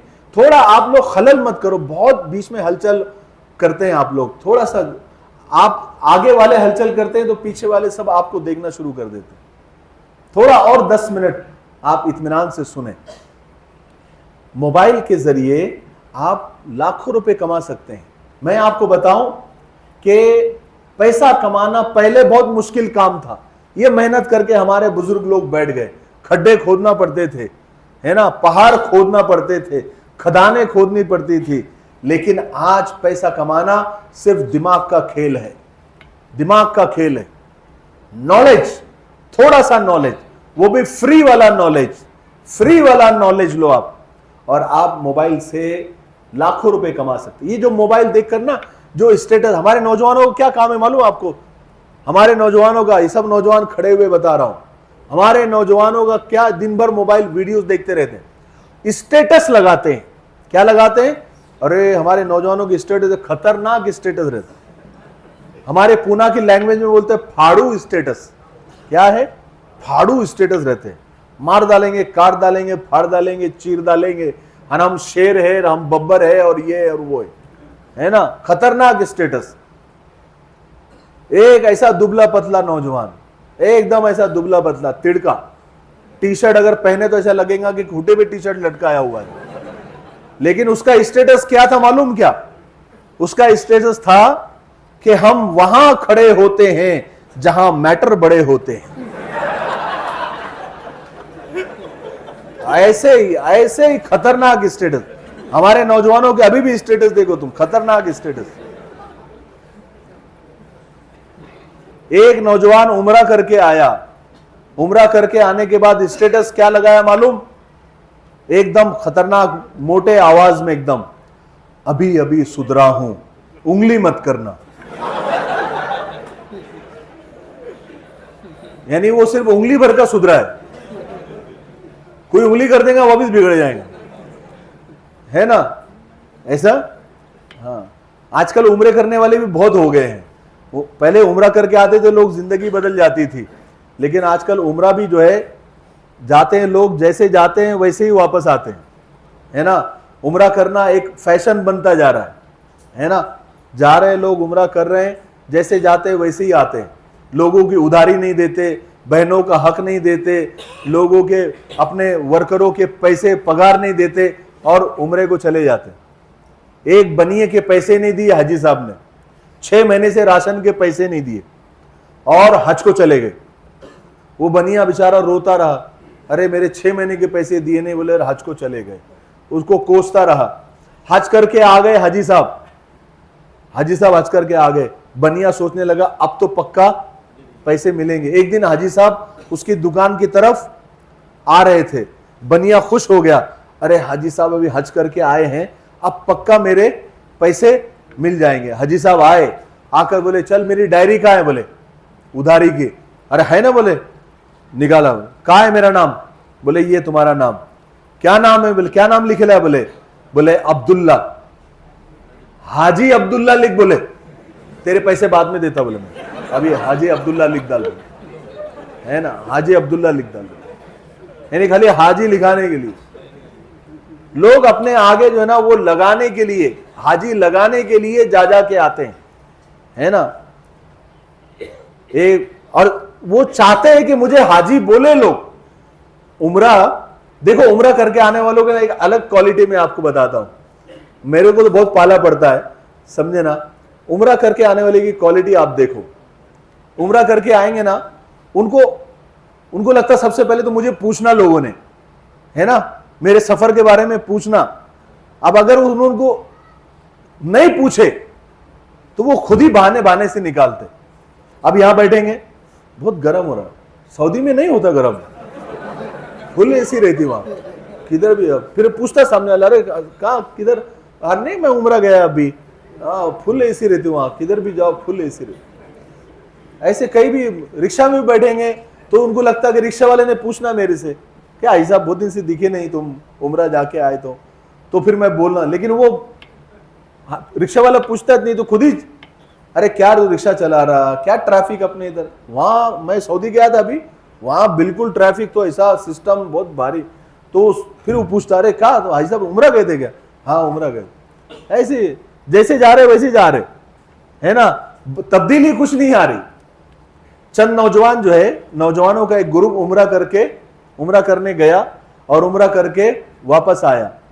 तो गाड़ी में बैठे एयरपोर्ट से घर के लिए, तो जो मौल्लिम थे उन्होंने समझाया, देखो अभी तुम उम्रा करके आ गए, सब नौजवान थे ऐसे, तो बोले देखो अभी उम्रा करके आ गए, तुमने अपनी जिंदगी अभी पलट गई, तुम्हारी तब्दीली आनी चाहिए। अभी देखो हम जा रहे हैं अभी घर पे, अभी जिंदगी तुम्हारी पूरी बदल जानी चाहिए। अभी से तुमने ये फिक्र करना कि अगर तुमको कोई लड़की नजर आए तो क्या पढ़ना, अस्तगफिरुल्लाह। क्या पढ़ना? किसी को भी लड़की नजर आए तो अस्तगफिरुल्लाह पढ़ना, ठीक है। बोले गाड़ी चलने लगी तो उसमें से एक नौजवान को एक लड़की नजर आ गई, उसने जोर से पढ़ा अस्तगफिरुल्लाह, तो बाकी नौजवान बोलने लगे का है। तो हज को ये जो जा के उम्रे को आ रहे हैं, वो सिर्फ जो है ना, एक पहले लोग हज करने के लिए जाते थे, उम्रा करने के लिए जाते थे, तो उनके अंदर तब्दीली आ जाती थी, एकदम चेंज हो जाते थे, एकदम जमीन से आसमान हो जाते थे। मैं ये बताना चाह रहा हूं आपको, ये जो मोबाइल है, नौजवानों मोबाइल का सही इस्तेमाल करो। आपको पता है, आप जब मोबाइल में कुछ भी देख रहे हो तो कोई ना कोई पैसे कमा रहा है उससे, कोई ना कोई पैसे कमा रहा है। और मैं हर जगह नौजवानों को जाकर ये बोलता हूं कि आप भी पैसे कमाइए, हलाल के पैसे। हलाल पैसे कमाना, आपको पता है, मैं अकेला मौलवी है जो सब जगह जा जा के लोगों को बोलता हूं कि पैसे कमाइए। क्या कमाइए? पैसे कमाइए। आपको मालूम है, नमाज, रोजा, ज़कात, हज के बाद सबसे बड़ा फर्ज क्या है? हलाल कमाई। मौना बराबर है कि नहीं? हलाल कमाई। आपको मालूम है, कल अर्श के साये के नीचे कौन होगा? अंबिया के साथ, शुहदा के साथ कौन होगा? अल्लाह वालों के साथ एक ईमानदार ताजिर। अल्लाह के रसूल का इरशाद है कि ईमानदार ताजिर, एक ईमानदार बिजनेसमैन भी कहां होगा? कल अर्श के साये में होगा। हलाल का पैसा कमाना, हलाल पैसे कमाना इबादत है। क्या है? इबादत है। मौलाना सही बात है कि नहीं? हलाल पैसे कमाना क्या है? इबादत है। पैसे कमाइए। देखिए, माल कमाना बुरा नहीं है, मालदार बनना बुरा नहीं है, माल की मोहब्बत बुरी चीज है, माल की लालच बुरी चीज है, पैसे की लालच बुरी चीज है। पैसा कमाना बुरा नहीं है। अल्लाह के रसूल सल्लल्लाहु अलैहि वसल्लम जैसे रोजाना मस्जिद आते थे, ऐसे रोजाना बाजार भी जाया करते थे। पूरे अंबिया देख लो आप, सब के सब नबी क्या थे? बिजनेसमैन थे, ताजिर थे कि नहीं? बोलो, अरे बोलो ना, बोलते भी नहीं। ताजिर थे, बिजनेसमैन थे। सहाबा इंक्लूडिंग अल्लाह के रसूल सल्लल्लाहु अलैहि वसल्लम क्या थे? ताजिर थे, बिजनेसमैन थे। अल्लाह वाले जितने भी औलिया अल्लाह क्या थे? ताजिर थे। गौसे आजम सैयदना अब्दुल कादिर जिलानी रहमतुल्लाह अलैह क्या थे? बहुत बड़े ताजिर थे। हम तो अगर कोई हमसे पैसे मांगे तो लोग क्या बोलते मालूम? अरे मेरे क्या जहाज चल रहे क्या, ऐसा बोलते ना मजाक में। लेकिन गौसे आजम के वाकई में जहाज चलते थे, इतने बड़े बिजनेसमैन थे, गौसे आजम भी थे और ताजिर आजम भी थे। लेकिन वो तिजारत ऐसी करते थे कि जिससे दीन भी फैलता था। क्या फैलता था? दीन भी फैलता था। तिजारत करते हुए वो अल्लाह से भी डरते थे। ऐसा नहीं कि पैसा कमाने का तो सूद का भी कमा रहे, ब्याज का भी कमा रहे, रिश्वत का भी कमा रहे, बहन का हक भी मार रहे हैं, भाई का हक भी मार रहे हैं, झूठ बोल रहे हैं, कम ना तोल रहे हैं। ऐसी तिजारत नहीं, ऐसे पैसे नहीं कमाना। ऐसी कमाई पर तो लानत है, ऐसी कमाई पर क्या है? लानत है। लेकिन अगर आप हलाल की कमाई अगर कमा रहे हैं, हलाल का पैसा अगर कमा रहे तो कमाइए और बहुत कमाइए। हजरत अब्दुल रहमान बिन औफ बनिए रजी अल्लाह तआला, हजरत उस्मान गनी रजी अल्लाह तआला आप बनिए। उस वक्त लखपति और करोड़पति सहाबा भी थे। देखिए, गरीब आदमी आज के जमाने में उतनी नेकियां नहीं कर सकता जितना मालदार कर सकता है। आजकल नेकियां करने के लिए भी पैसे लग रहे हैं। देखिए, गरीब आदमी नमाज पढ़ सकता है, रोजे रख सकता है, तहज्जुद पढ़ सकता है, हज कर सकता है क्या? अरे बोलो ना। नहीं, मैं बात अलग करता हूं, गलत नहीं करता, ठीक है? हज कर सकता है कि गरीब? नहीं कर सकता। मस्जिद बना सकता है गरीब? मदरसा बना सकता है, खानका बना सकता है, गरीबों की मदद कर सकता है? नहीं कर सकता। मदरसों को चंदा कौन देता है? मालदार लोग देते हैं, ज़कात देने वाले लोग देते हैं। ये हजारों लाखों मदरसे क्यों चल रहे हैं? क्योंकि मालदार अपनी ज़कात निकालते हैं। इतनी मस्जिदों का खर्चा कैसे चल रहा है? क्योंकि मालदार पैसा देते हैं। पैसा अगर आपके पास होगा तो आप दुनिया भर की नेकियां कर सकते हैं, दुनिया भर की नेकियां ज्यादा कर सकते हैं। इसलिए हलाल के पैसे कमाना है। पैसे कमाने से मुराद हलाल पैसा। समझ में आया ना? नहीं तो बोलेंगे मौलाना बोले पैसा कमाओ लग जाओ, ऐसा नहीं। हलाल तो मोबाइल नौजवानों में आपको बता रहा हूं, ऐसे मैं आपको 12-12 साल के बच्चे, 13-13 साल के बच्चे से मिलवा दूंगा, फोन पे बात करवा दूंगा आपकी, जो मोबाइल के ऊपर 1-1 लाख रुपए महीना कमा रहे हैं। 1-1 लाख रुपए महीना, कुछ भी नहीं, सिर्फ उंगलियां चला रहे। जिन उंगलियों से तुम गेम खेलते हो ना, जिस उंगलियों से जो रील्स सेंड करते हो, वीडियो शेयर करते हो, उन्हीं उंगलियों को चलाकर 1-1 लाख रुपए महीना कमा रहे हैं। 2-2, 3-3 साल में उन्होंने अपने बंगले, अपने फ्लैट खरीद लिए, सिर्फ मोबाइल। आपको क्या करना है? सिर्फ नॉलेज लेना है। क्या लेना है बोलो?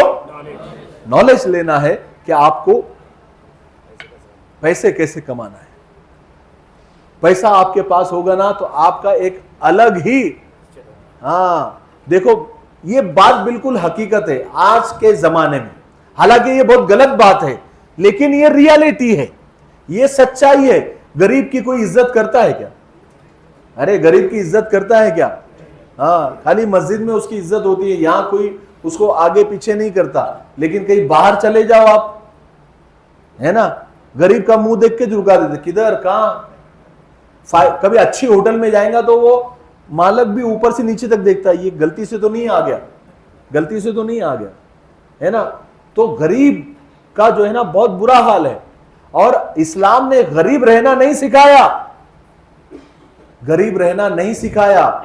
अल्लाह के रसूल सल्लल्लाहु अलैहि वसल्लम ने पूरी जिंदगी गुर्बत में गुजारी, गरीबी में गुजारी, बेशक गुजारी, लेकिन हमको ये दुआ देकर गए और कहा कि इसको हमेशा पढ़ते रहना। यहां तक कि नमाज में भी पढ़ना, तहज्जुद में भी पढ़ना, हर जगह पढ़ना, हर नमाज के बाद पढ़ना, यहां तक के काबे का तवाफ करते हुए भी पढ़ना। कौन सी दुआ? रब्बना आतिना फिद दुनिया हसना, अल्लाह मुझे दुनिया में भी अच्छा रख और आखिरत में भी अच्छा रख। दुनिया में अच्छा रख का क्या मतलब है? दुनिया में अच्छा रख का क्या मतलब है? आपके पास पैसा होगा तो आपकी इज्जत होगी। आपको मालूम है ये जितने भी हमारे खिलाफ साजिशें करते हैं, जो फिरका परस्त ताकतें हैं, इनको मुसलमानों से नफरत नहीं है, गरीब मुसलमानों से नफरत है। वरना मालदार मुसलमानों से तो जाकर गले मिलते हैं, या हबीबी, है ना, बड़े बड़े उनके साथ में उनके रिश्ते हैं, बड़ी बड़ी डील होती है। गरीब मुसलमानों से नफरत है।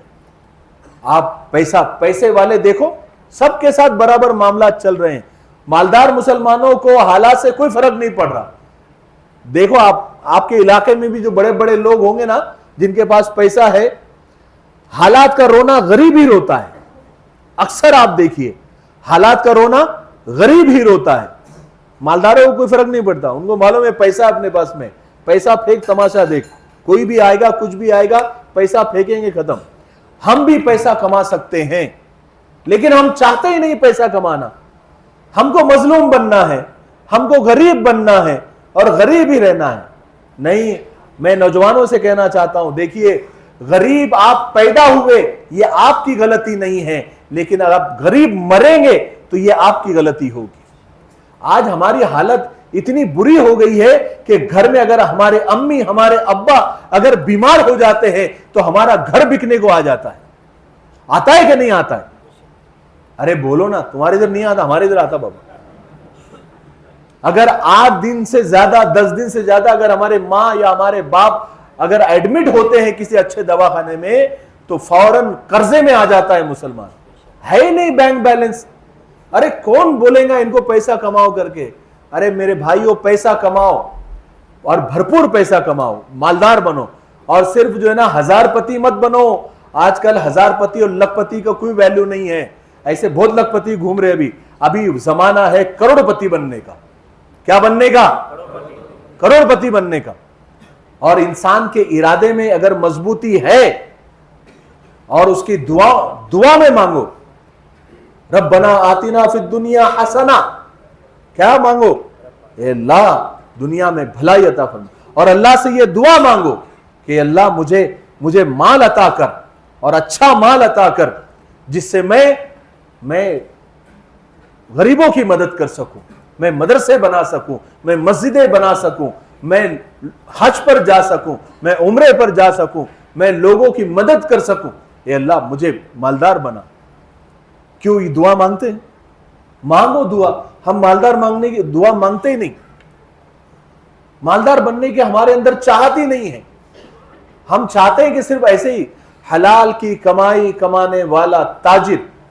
आप वाकई में हमारे नॉलेज की कमी हमारे पास में। अल्लाह वालों की जिंदगी देख लो आप, बहुत सारे अल्लाह वाले बहुत गरीबी में गुजरे, और हमको वही अल्लाह वालों के किस्से सुनाए जाते हैं जो गरीब थे, जो फाके से रहते थे, जो पेट पे पत्थर बांधते थे। वही साहबा के किस्से सुनाए जाते हैं जिन्होंने पेट पर पत्थर बांधे, है ना, जिनके घर में खाने को कुछ नहीं था। लेकिन ऐसे हजारों अल्लाह वाले हैं जो मिलियनियर थे, उस जमाने के बिलियनियर थे, करोड़पति थे, अरबपति थे, लेकिन साथ साथ अल्लाह वाले भी थे, अल्लाह के वली भी थे, अल्लाह से डरने वाले भी थे, अल्लाह के रसूल सल्लल्लाहु अलैहि वसल्लम के राह पर चलने वाले भी थे।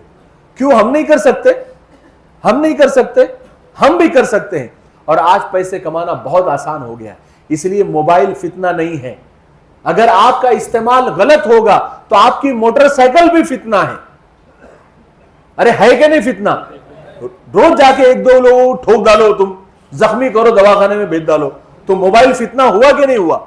ये मोटरसाइकिल भी फितना है, तुम्हारी घर की छुरी भी फितना है, तुम्हारे घर का सिलेंडर तो सबसे बड़ा फितना है। अगर वो फूट गया तो पूरा घर उड़ जाएगा। ये जादुई डब्बा है, ये नॉलेज का खजाना है। क्या है? नॉलेज का खजाना है। इसका सिर्फ इस्तेमाल करना सीखो, इसका इस्तेमाल करना सीखो। इससे आप दीन भी सीख सकते हो। दुनिया का कौन सा मसला है आपको जो आप मोबाइल में मिल जाएगा? पहले तो उलमा के कुतुब खाने में जाते थे, लेकिन आज हम लोगों को भी कुतुब खाने और लाइब्रेरी जाने की जरूरत नहीं है। मोबाइल पे जाओ, सब कुछ अवेलेबल है, सब कुछ अवेलेबल है, कहीं जाने की जरूरत नहीं है। पहले अगर कोई मसला पूछ लेता था हमारे को और कभी इस्तेजार नहीं होता था, यानी वो मसला याद नहीं रहता था, तो क्या बोलते थे हम लोग? इंशाल्लाह आपको कल बताएंगे, है ना। उलमा बोलते थे ना, या शाम को बताएंगे। अभी तो मेरे पास कोई आ जाता है मसला पूछने को और मुझे मालूम नहीं है, 1 मिनट रुक, क्या पूछा तूने?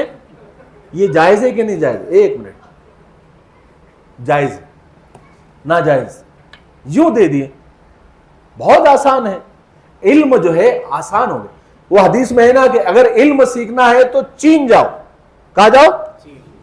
अब चीन ने तुमको मोबाइल दे दिया, चाइना ने तुमको क्या दे दिया? मोबाइल दे दिया। चीन नको आओ, ये लो लो, सारा नॉलेज, सारा इल्म तुम्हारे को इसके पास। मैं 5 साल पहले 10,000 रुपए का मुलाजिम था। कितने? 10,000 रुपए का मुलाजिम था। 10,000 रुपए महीना में कमाता था। मैं एक मदरसे में था। 17 साल मैंने मदरसे में खिदमत की।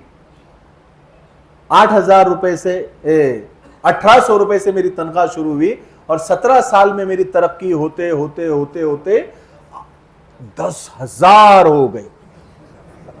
कितनी हो गई? हाँ, जब मेरी तनख्वाह होती थी तो मैं वैन लाता था। कितने पैसे मैं कहां कैसे लेके जाऊंगा? मुझे ऐसा डर लगता था कि कहीं इनकम टैक्स का छापा ना पड़ जाए मेरे ऊपर।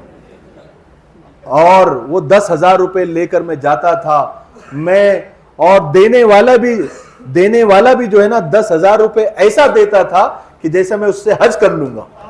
हाँ, इमाम साहब को तनख्वाह, इमाम साहब, मैं इमामत भी किया, कई सालों इमामत किया, 1,200 रुपए में, 700 रुपए में इमामत किया। लेकिन जब से मैंने ये जो मोबाइल फितना जिसको बोलते हैं ना, उस मोबाइल का मैंने सही इस्तेमाल शुरू किया। मैंने कहा मैं दूसरों को पैसे कमाने नहीं दूंगा, मैं उससे पैसे कमाऊंगा। तो आज अल्हम्दुलिल्लाह मैं कमाई नहीं बताऊंगा आप लोगों को, आप ऐसे मत देखो मुझे।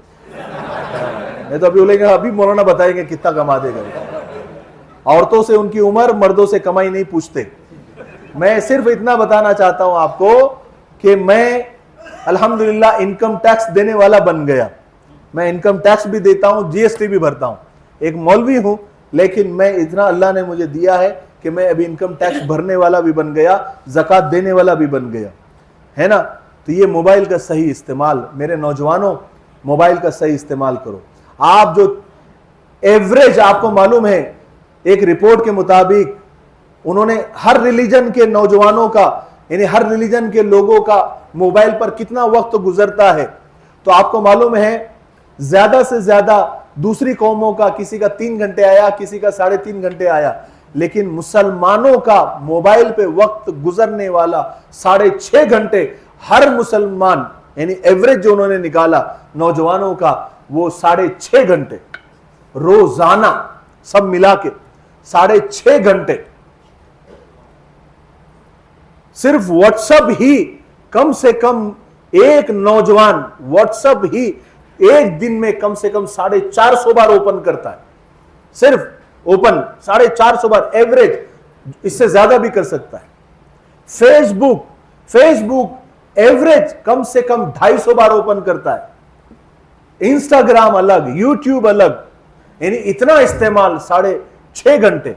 सोचिए 6.5 घंटे अगर तुमने इससे नॉलेज लेने का काम किया, आपको दीन का भी नॉलेज मिलेगा और दुनिया का भी नॉलेज मिलेगा। दुनिया का भी। मोबाइल वीडियोस देखने से पागल हो गए वो लोग, दिमाग में असर पड़ जाता है। आपको मालूम है, एक वीडियो आप देख रहे हो, इतना हंस रहे, एक कॉमेडी की एक वीडियो आई, आपका मूड बदल गया ना। अचानक आपने ऊपर किया, एकदम रुलाने वाली वीडियो आ गई, क्या आपके आंखों में आंसू आ गए। फिर दूसरा वीडियो आपको सोचने पर मजबूर कर। तो ये जो मूड स्विंग होता है, ये जो मूड अचानक बदलता है, ये हमारे दिमाग की सेहत के लिए अच्छा नहीं है। ये हमारे दिमाग की सेहत के, एकदम अचानक आप हंस रहे हैं, एकदम अचानक रोने लग रहे हैं, एकदम आप अचानक सोचने पर मजबूर हो रहे हैं, तो ये मूड स्विंग की बीमारी लग जाती है। तो एक लिमिट में आप देखें। इसलिए शॉर्ट वीडियो देखने वाले बहुत मुश्किल में होते हैं, है ना, दिमाग उनका। और ये नशा है। आप लोग कितने नौजवान ऐसे, माशाअल्लाह 90% नौजवान ऐसे जो रोजा रखते हैं। रोजा रखते हैं कि नहीं रखते? सब खाने से परहेज और पीने से परहेज, कुछ भी नहीं। ये रोजा कुछ भी नहीं मौलाना। एक बार आप ऐलान करो कि एक दिन का रोजा, बिना फेसबुक के, बिना इंस्टाग्राम के, बिना यूट्यूब के और बिना मोबाइल के, एक दिन रोजा रखकर बताओ कितने नौजवान रखते देखो।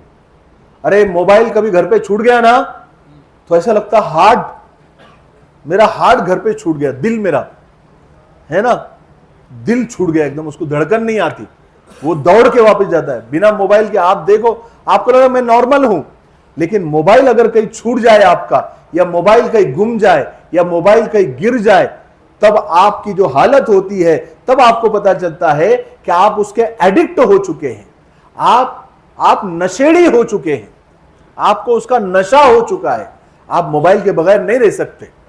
समझ में आया? ये बहुत खतरनाक चीज है। चलो, मैं तो अभी उसको फितना नहीं बोलता, समझे ना, अगर आप उसका सही इस्तेमाल करें, क्योंकि मैं अगर देखो, फतवा देने में कुछ भी नहीं है। अभी अगर मैं 4-5 मुफ्ती को जमा करूं और हम सब सारे मुफ्ती मिलकर एक फतवा निकाले कि आज से मोबाइल जायज नहीं, हराम है, एक भी नहीं मानेगा, सब भाग जाएंगे, बोलेंगे मुफ्ती लोग एड़े हुए।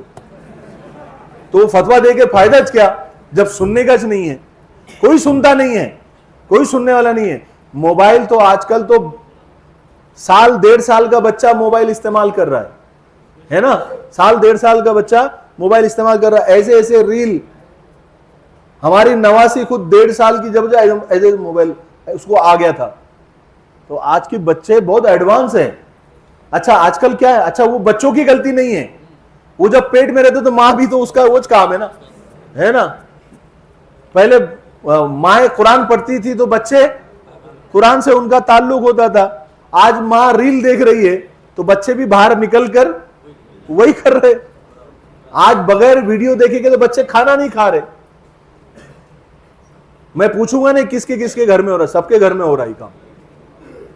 जब तक अच्छा, मां को अगर काम करना है और बच्चा 2-2.5 साल का है तो बच्चा तो काम करने नहीं देता, तो मां उसको मोबाइल दे देती, वो अपना बच्चा बस। पहले मालूम है ना, कोठे पे जाके लोग ऐसे ऐसे करते थे, औरतों पे पैसे उड़ाते थे। आज सेम वैसा जमाना आ गया है, लेकिन पैसे नहीं, अभी रील देख रहे है ना, वीडियो ऐसे ऐसे वही काम कर रहे हैं अभी भी। बस मेरा ये बोलना है कि मोबाइल आप इस्तेमाल करना छोड़ो मत, बस उसका अच्छा इस्तेमाल करना शुरू करो। आपको दीन की नॉलेज भी होगी और आप पैसा भी कमा सकते हैं। क्या कर सकते हैं? पैसा, और ईमानदारी से पैसा कमाना, ताजिर बनना। देखो हमारे ना बच्चे पढ़ते भी है ना, तो क्या नीयत से पढ़ते हैं, उनको अच्छी नौकरी मिल जाए। क्या मिल जाए? पानी मिलेगा? क्या मिल जाए? अच्छी, अरे बोलो ना, बोलते भी नहीं आप लोग।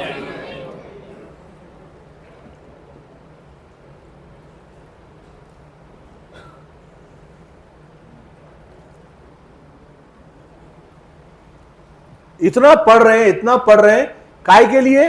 अच्छी नौकरी मिल जाए। क्या मिल जाए? बोलो ना, अच्छी नौकरी मिल जाए। यानी गुलाम बनने के लिए पढ़ रहे हैं। काय के लिए पढ़ रहे हैं? मुसलमानों का काम नौकरी का नहीं है, याद रखो। मुसलमान ताजिर बने। क्या बने? ताजिर बने। वो पढ़ा लिखा है तो भी ताजिर, वो अनपढ़ है तो भी ताजिर। वो ताजिर ही बने, बिजनेसमैन ही बने, कुछ भी करे, लेकिन अपना कारोबार शुरू करे, अपना बिजनेस शुरू करे। बिजनेस में आगे बढ़ने के चांसेस होते हैं। कब बिजनेस उसका टर्न करेगा, कब वो लखपति से करोड़पति और करोड़पति से अरबपति बन जाएगा, बोल नहीं सकते। इसलिए ताजिर, गुलामी अल्लाह के रसूल ने नहीं सिखाई, बल्कि गुलामों को आजाद करो बोले। क्या बोले? गुलामों को आजाद करो। और हम फिर गुलामी की तरफ आ रहे। सबको गुलाम बनना है। क्या बनना है? सबको गुलाम बनना है। पढ़ो, अपने बच्चों को पढ़ाओ, दीन की तालीम के साथ साथ दुनिया की तालीम भी पूरी दिन। 10वीं 12वीं तक नहीं, ओए क्या बोल रहा हूं, 10वीं 12वीं तक नहीं, आखिर तक आईएएस बनाओ, आईपीएस बनाओ, पुलिस बनाओ, वकील बनाओ, जज बनाओ, और उनको आप डॉक्टर बनाओ, इंजीनियर बनाओ, प्रोफेसर बनाओ, साइंटिस्ट बनाओ, नासा में भेजो, इसरो में भेजो, पायलट बनाओ, सब बनाओ। आज सब जगह हमारी जरूरत है। आज हम क्या पीछे हटते चले गए।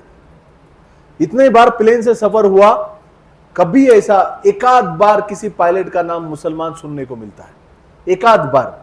क्योंकि पायलट बनने का तो इतने नौजवान है, किसी को पायलट नहीं बनना है, किसी को पूछो पायलट नहीं बनना है, दिमाग में नहीं हमारे पायलट बनने का। साइंटिस्ट बनने का दिमाग में ही नहीं आता, कभी दिमाग में ही नहीं आता साइंटिस्ट बनना है करके। यानी हमारी सोच भी नहीं है, यानी हमने सोचना भी शुरू नहीं किया और लोग हर जगह पहुंच गए। और आज लड़कों, मैं आपको बता रहा हूं, लड़कियां ये बातें बहुत अच्छी तरीके से समझ गई। अभी लड़कियां आजकल सबसे ज्यादा पढ़ रही है, लड़कियां सबसे ज्यादा पढ़ रही है। लड़कियों का आप रिजल्ट देखो और लड़कों के कंपैरिजन में लड़कियां टॉप कर रही है। लड़कियां पायलट भी बन रही है, लड़कियां एयर होस्टेस भी बन रही है, लड़कियां डॉक्टर भी बन रही है, लड़कियां नासा में भी जा रही है, लड़कियां इसरो में भी जा रही है, लड़कियां गूगल में भी जा रही है, लड़कियां बड़ी बड़ी मल्टीनेशनल कंपनियों में जॉब कर रही है। मुसलमान लड़कियां कर रही है। समझ में आया वो कैसे क्या कर रहे हैं? हमको तो हर जगह बिगड़ा हुआ माहौल ही दिखता है। अरे बिगड़ा हुआ माहौल तो हमारी गली में भी है, बिगड़ा हुआ माहौल तो हमारी गली में भी है, हमारे खानदान में है। आपको बताऊं मैं, दुनिया में जितने बलात्कार के केस होते हैं, बलात्कार के केस होते हैं, रिपोर्ट है ये, सरकारी रिपोर्ट है मौलाना, जितने बलात्कार रेप के केस होते हैं उसमें 85% उनके घर के लोग होते हैं। चाचा मामा, जो पड़ोसी आसपास के रिश्तेदार होते हैं, उन लड़कियों को रेप करने वाले, मोलिस्ट करने वाले। अरे माहौल खराब तो तुम्हारे घर का भी है। सिर्फ माहौल खराब बोल के हम भी पीछे हो गए, अपने बच्चों को भी पीछे कर दिया। याद रखे, माहौल तो तुम्हारे घर का भी खराब है। फजर को तुम नहीं उठ रहे, तुम्हारे घर का माहौल खराब है, शैतान का अड्डा है, जहां तुम नमाज नहीं हो रही वहां। कुरान कितने सालों से नहीं पढ़ा, कितने इसमें से ऐसे लोग होंगे, रमजान को छोड़ दो, लेकिन रमजान के अलावा कितने लोग ऐसे, कुरान पढ़ने की तो दूर की बात है, कुरान की जियारत भी नहीं की उन्होंने, जियारत कुरान देखा तक नहीं है। कितने लोग इसमें खुद अपने अंदर झांक लेके, कितना जमाना हो गया मैंने कुरान देखा भी नहीं, देखा मतलब खोल के नहीं, कुरान देखना, कुरान देखा भी नहीं। हमने कुरान को अदब की चीज बना दिया, इतना अदब किया, इतना अदब किया कि उसको इतने ऊपर रख दिया कि अब जब भी लग रहा है तो सीढ़ी लगानी पड़ती है। क्या लगानी पड़ती है? सीढ़ी लगानी। इसलिए पढ़ो। देखो, हमारी जंग ना किसी से नहीं है, किसी से जंग नहीं हमारी, किसी मजहब से जंग नहीं हमारी, किसी कौम से जंग नहीं हमारी, किसी कौम से जंग नहीं हमारी। हमारी जंग 3 चीजों से है। ये 3 लेसन, ये 3 दर्स मैं आपको दे के जा रहा हूं, इसको गाढ़ बांध लो, बात को खत्म करता हूं। हमारे तीन दुश्मन है हमारे। कितने दुश्मन है? मैं बात जो है अलग करता हूं, गलत नहीं। 3 दुश्मन है। एक हमारी गरीबी। क्या है? गरीबी। गरीब नहीं रहना। सब इरादा करो कि इंशाअल्लाह हम आज से नीयत करते हैं कि हलाल पैसा कमाएंगे और करोड़पति बनेंगे। सब करोड़, खास करके नौजवान। आज तुम्हारी जो हालत है, 5 साल के बाद ऐसी हालत नहीं होनी चाहिए। पैसा कमाओ, ठीक है, लेकिन हलाल तरीके से, नमाज पढ़ते हुए, रोजा रखते हुए, अल्लाह रसूल के अहकामात, वरना वो तुम्हारी दुनिया कुछ काम की नहीं, वो पैसा तुम्हारे ऊपर लानत बन जाएगा। गैरों में और हमारे में फर्क ये है कि वो पैसा कमाते हैं तो कुछ भी नहीं देखते, हलाल हराम नहीं देखते। मुसलमान जब पैसा कमाता है तो अल्लाह का हुक्म देखता है, अल्लाह के रसूल की सुन्नत देखता है। देखता है कि नहीं? तो पहली क्या है? पहला दुश्मन कौन हमारा? गरीबी। बोलो, गरीबी। दूसरी जहालत। क्या दूसरा दुश्मन? जहालत। और तीसरा दुश्मन हमारी बेदीनी। बस ये तीनों को आप खत्म कर दो, दुनिया में भी कामयाब, आखिरत में भी कामयाब। एक लतीफा आपको सुनाता हूं और बात को खत्म करता हूं। ये जो है ना, आजकल के जो ये हमारे इधर के डॉक्टर जो है ना, यहाँ के नांदेड़ के डॉक्टर के बारे में बात नहीं कर रहा हूं। नांदेड़ के डॉक्टर लोग बहुत अच्छे डॉक्टर हैं, लेकिन हमारे इधर के डॉक्टर के बारे में बात कर रहा हूं, है ना, वरना इसमें कोई डॉक्टर रहेगा तो वो नाराज हो जाएगा। इसलिए बता रहा हूं कि पैसा कमाने, जब दीन अल्लाह का डर नहीं होता ना, जब जन्नत जहन्नम कब्र का डर नहीं होता ना, तो आदमी जब सिर्फ पैसा कमाने के चक्कर में जाता ना, तो फिर वो, आप देखो डॉक्टरों के पास चले जाओ आप, सबसे पहले तो पहले हकीम आते थे, ऐसी नब्ज देखते थे, नब्ज देखते थे और तुम्हारी बीमारी बता देते थे। बताते थे कि नहीं बताते थे? यूं तुम्हारी बीमारी बता देते थे।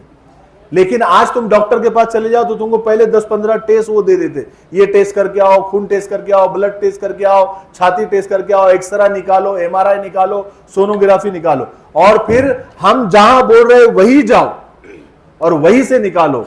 अरे ऐसा क्यों? डायग्नोस्टिक सेंटर तो बहुत है, फिर वही क्यों नहीं? बोले वहां की रिपोर्ट क्लियर आती। बोले वहां की रिपोर्ट ऐसा कुछ भी नहीं है, बस वहां का कमीशन क्लियर आता।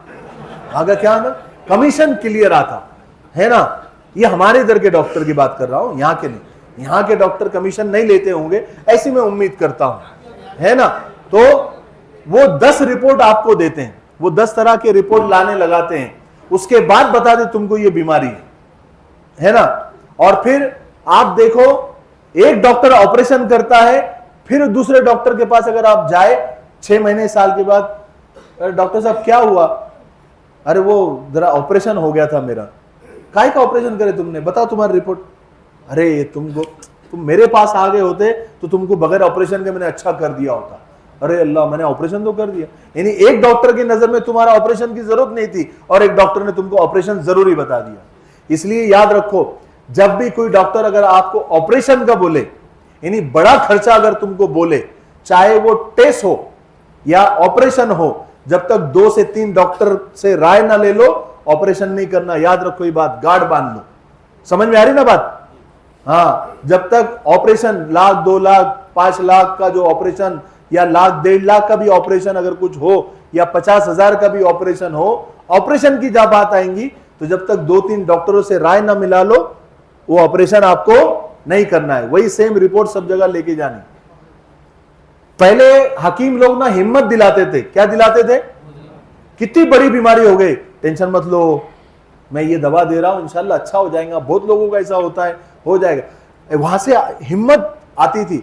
अब अपने बचपन में चले जाओ, एक 25-30 साल पहले आप चले जाओ, डॉक्टर के पास जाओ ना तो आधा आदमी सिर्फ डॉक्टर को देख के अच्छा हो जाता था। सही बात है कि नहीं? सही बात है। अरे बोलो ना, सही बात है। लेकिन आज डॉक्टर के पास जाओ ना तो तुम आधे बीमार अगर जाएंगे ना तो पूरे बीमार होके आएंगे। वो तुमको इतना डरा देता, अरे रिपोर्ट जरा तुम्हारी ठीक नहीं आई, जरा थोड़ा सा डरने। अरे गुंडे लोग, भाई लोग भी इतनी धमकियां जान की नहीं देते जितने आजकल डॉक्टर लोग दे रहे। देखो अभी तुम्हारा ये रिपोर्ट ऐसी खतरनाक, ये पूना के डॉक्टर हमारे इधर के, यहाँ के नहीं, क्योंकि मुझे जाना है भाई। तो वो क्या बोल रहा था मैं?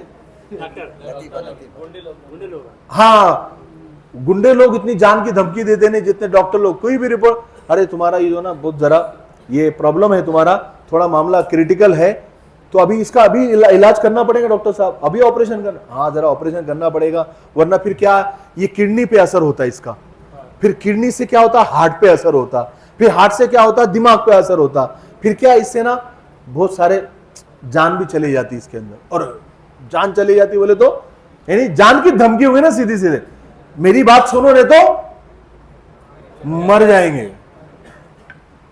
एक चचा थे, वो चचा का जो है ना टांग नीली पड़ गई, थोड़े से नीले नीले दाग आ गए उनको। क्या आ गए? दाग आ गए। डॉक्टर के पास गए, बोले डॉक्टर साहब मेरे टांग जरा नीली पड़ रही है। डॉक्टर ने देखा, अरे बोले तुम्हारे को जो है ना जहर हो रहा है। क्या हो रहा है? जहर, पॉइजन फैल रहा है बोले, और ये अगर तुम जल्दी से नहीं काटेंगे ना तो ये जहर पूरे बदन में फैल जाएगा और तुम्हारी जान जा सकती है। जान की धमकी दी है ना, तो चचा डर गए। चचा डर गए, बोले काट डालो, बोले टांग काट दिए, जहर फैल जाएगा ना, तो टांग काट दिए। फिर 2-4 महीने के बाद में दूसरी टांग भी नीली पड़ने लग गई। फिर भागते हुए डॉक्टर के पास आए, बोले डॉक्टर साहब मेरी दूसरी टांग भी, अरे बोले ये तो बहुत खतरनाक हो गई, फैल गया, बोले ये अब पूरे पाँव में फैल गया, बोले ऊपर चढ़ने से पहले ये टांग भी काटनी पड़ेगी, बोले नहीं तो जान जा सकती, बोले पूरे बदन में अगर वो जहर फैल गया तो जान जा सकती। अरे बोले मेरी दूसरी टांग भी काट देंगे तो मैं चलूंगा कैसे? बोले अब कुछ नहीं कर सकते, बोले नकली टांगे लगाना पड़ेंगी, बोले नहीं तो जान जा सकती है, बोले। तो वो चचा तैयार हो गए, मरते क्या ना करते, दूसरी टांग भी काट दी और 2 लकड़ी की नई टांगे लगा दी। क्या कर दिए? 2 लकड़ी की नई टांगे लगा दिए। वो बेचारे खुश हो गए, चले गए। 3-4 महीने के बाद वो लकड़ी की जो टांगे थी ना वो भी नीले पड़ने लग गई, वो उसको नीले नीले धब्बे आने लग गए। अब ये तो डर गए चचा, वो डॉक्टर के पास भागते हुए आए, बोले डॉक्टर साहब ये तो नकली टांग भी नीली पड़ रही। बोले डॉक्टर भी टेंशन में कि ये क्या बात हो गया, अच्छे से चेक करे, जरा गौर से चेक करे, क्या क्या वो लगाए, सब कुछ लगाए। फिर डॉक्टर ने सर को हाथ लगाया, बोले चाचा माफ करना, तुम्हारी लुंगी कलर छोड़ रही। बोले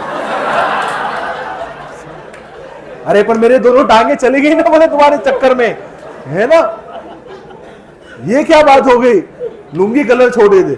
इसलिए मैं हमेशा बोलता हूं, अगर डॉक्टर ऑपरेशन का बोले, कुछ भी काटने तोड़ने का बोले, तो 2-4 डॉक्टर से मशवरा कर लो, वरना तुम्हारी लुंगी कलर छोड़ेंगी, तुम्हारे टांगे काट डालेंगे। डॉक्टर खतरनाक हो गए। मेरे अम्मी अब्बा इतने 4-5 साल के अंदर उनका इंतकाल हुआ, तो दवाखाने में रहने की नौबत आई। मैंने देखा, वाकई में मेरा अपना तजुर्बा बता रहा हूं, दूसरों का नहीं। मुझे खुद कोरोना के जमाने में कोरोना भी हो गया था, और मैं दवाखाने में 15-20 दिन, मैं चौथे आसमान पर जाकर वापस आया हूं, है ना, आप लोगों की दुआओं से। तो 4-5 साल मुझे 4-5 साल के अंदर दवाखानों में रहने का मौका मिला। तो मेरा अपना तजुर्बा बताता हूं मैं, कि कमेले में रहने वाला कसाई और बड़े हॉस्पिटल में रहने वाला डॉक्टर, दोनों एक जैसे नहीं। डॉक्टर खतरनाक है, डॉक्टर खतरनाक। कसाई का तो भी मालूम पड़ता है, उसके छुरे से खून टपकता हुआ, है ना, कि ये कसाई है करके। लेकिन ये तो माशाल्लाह ऐसे टाई वाई एकदम फर्स्ट क्लास। और जब मरीज को जब समझने लगता ना, मरीज को जब समझने लगता, डॉक्टर साहब खाली ये तो मेरा ये ऐसा है ना, खाली बलगम का मेरा प्रॉब्लम है ना, तो क्या करता मालूम क्या, वो डॉक्टर को लगता कि समझ गया ये इसकी बीमारी, तो क्या करता, 2-3 इंग्लिश वर्ड बोल देता। वो तुम्हारा जरा वो ऐसा ये गए, उसको लगता कुछ, इसको इंग्लिश आती नहीं, उसको लगता कुछ तो बहुत डेंजर प्रॉब्लम हो गया मुझे, है ना, वो वही कट जाता, वहीं पर कट जाता। ये इसलिए बोलता हूं कि दुनिया का भी इल्म हासिल करो, लेकिन अल्लाह के डर उसका होना चाहिए। अल्लाह का डर, अल्लाह का डर होगा जिन डॉक्टरों के अंदर अल्लाह का डर है, और कयामत में अल्लाह के सामने खड़े होने का उनको उसका एहसास है कि मुझे अल्लाह के सामने जवाब देना पड़ेगा, तो वो डॉक्टर अच्छे भी है। 100% डॉक्टर खराब नहीं है, 100% डॉक्टर खराब नहीं है, लेकिन आजकल ये डॉक्टर एक बिजनेस माफिया बन गया है। क्या बन गया है? माफिया बन गया, खतरनाक। पहले ऐसा नहीं होता था कि बीमार हो गए तो लोग रास्ते पे आ जाते थे। आजकल जो है ना, मरीज तड़पता रहता है, जब तक पैसे जमा नहीं करेंगे डॉक्टर को रहम नहीं आता। एड़िया रगड़ रगड़ के मरीज मर जाते हैं। प्राइवेट में तो नहीं, कभी सरकारी में दौरा मारो। मौलाना इनुस साहब रहमतुल्लाह अलैह फरमाया करते थे कि जब भी तुम्हारे अंदर कोई अकड़ आ जाए किसी बात की, तो जाकर जो है ना एक मरतबा दवाखाने का चक्कर लगा के आ जाओ, तुमको मालूम पड़ जाएगा कि अल्लाह तबारक व तआला ने तुम पर कितना एहसान किया है, कितनी नेमतें अल्लाह की तुम्हारे ऊपर है। समझे कैसे लोग तड़प रहे हैं, 6-6 महीने से, 8-8 महीने से, साल 2-2 साल से परेशान है बीमारियां लेकर, है ना। पूरा घर बिक गया, भाड़े के घर में आ गए, दुकानें बिक गई, औलाद की सब कुछ। क्यों? पैसा नहीं होने की वजह। हमारे पास बजट नहीं। अगर हमने बोले कि अरे बीमारी के एक पैसे अलग रखो, एक ऐसा डब्बा बनाओ, ऐसा कुछ एक ऐसा अकाउंट बनाओ कि अपना 200-300, 100-500 महीने के उसमें डाला करो, कि अल्लाह ना करे कोई बीमारी आ गई तो तुमको काम आएगा। तो कोई समझाने वाला हमको समझाता, तुमको अल्लाह पे भरोसा नहीं है क्या? काहे को सोच रहे तुमको बीमारी आएंगी करके? अरे जब आएंगी जब देखेंगे। वो बोलने वाला बेवकूफ तो चला जाता है, लेकिन कल हालात जब आते तो वो नहीं आता। इसलिए देखो, आप गैरों के अंदर इतना नॉलेज आ गया है कि वो हर चीज का बजट बनाते हैं, हर चीज का बजट बनाते हैं। इसलिए हमारे पास में शादी के लिए पैसे अलग करते हैं ना, करते कि नहीं करते? वलीमे के लिए पैसे अलग करते हैं ना। ऐसे अपने कभी भी कुछ भी हालात आ जाए तो अपने लिए ऐसे कुछ पैसे जमा करके रखो, ऐसा एक डब्बा बना के रखो कि कल को इमरजेंसी अगर मुझे कुछ नौबत आ गई तो वो डब्बा मैं फोड़ूंगा या उस अकाउंट से मैं पैसे निकालूंगा। एवरीथिंग इज प्लानिंग, हर चीज प्लान के साथ होना चाहिए। यह भी अल्लाह पे भरोसा है। अल्लाह के रसूल से पूछा गया कि अल्लाह के रसूल, ऊंट को बांध के अल्लाह पे भरोसा करे या ऊंट को छोड़ दे अल्लाह तो फिर अल्लाह पे भरोसा करे? तो अल्लाह के रसूल ने क्या फरमाया? पहले ऊंट को बांधो और फिर अल्लाह पे भरोसा करो। इसलिए पहले प्लान करो, अच्छी प्लानिंग करो। नौजवानों, एक टारगेट बनाओ कि मुझे 5 साल के अंदर मुझे 50 लाख कमाने हैं। क्या होता है मालूम क्या? सोच ही नहीं आती, हमारी सोच ही नहीं आती। सबसे पहला ना सोच आना। क्या आना? पहले सोच आना कि मैं कमा सकता हूं, मैं कमा सकता हूं। एक चाय वाला जब प्रधानमंत्री बन सकता है तो तुम 50 लाख नहीं कमा सकते 5 साल के अंदर। लेकिन हम क्या बोलते? अरे बाबा तेरे बस की बात नहीं है। सबसे पहले जब भी तुम कमाने की बात करते हैं ना, मैं एक बहुत बड़ा गुर आप लोगों को बताता हूं, बहुत बड़ा गुर बताता हूं। ये याद रखो नौजवानों। देखो, तुम अपने जो दोस्तों का सर्कल है ना, उसके अंदर तुम ये बात निकालो कि इंशाअल्लाह मैंने इरादा किया है कि मैं नमाजें पढ़ते हुए, अल्लाह के हुक्म को मानते हुए, सुन्नतों पर अमल करते हुए हलाल की कमाई इंशाअल्लाह 5 साल के अंदर 50 लाख कमाऊंगा। कितने? 5 साल के अंदर 50 लाख कमाऊं। अगर तुम्हारे दोस्त अगर तुम्हारे को ये बोले, अरे हटा तेरे बस की बात है क्या, अरे पागल है क्या, ये पॉसिबल है क्या, वो मौलाना बोल के चले गए, तू क्या उनके नाद में लगा, ये अपने बस की बात नहीं है, आजकल जमाना कैसा है। मैं आप लोगों को बता रहा हूं, सबसे पहले वो दोस्त को छोड़ो, सबसे पहले वो दोस्त को छोड़ो, सबसे पहले वो दोस्त को तलाक दो 3, और हलाला भी मत करो, उसको हमेशा के वास्ते छोड़ डालो। ये दोस्त तो ही होते हैं जो तुमको डिमोटिवेट करते हैं, तुम्हारे हौसलों को पस्त करते हैं।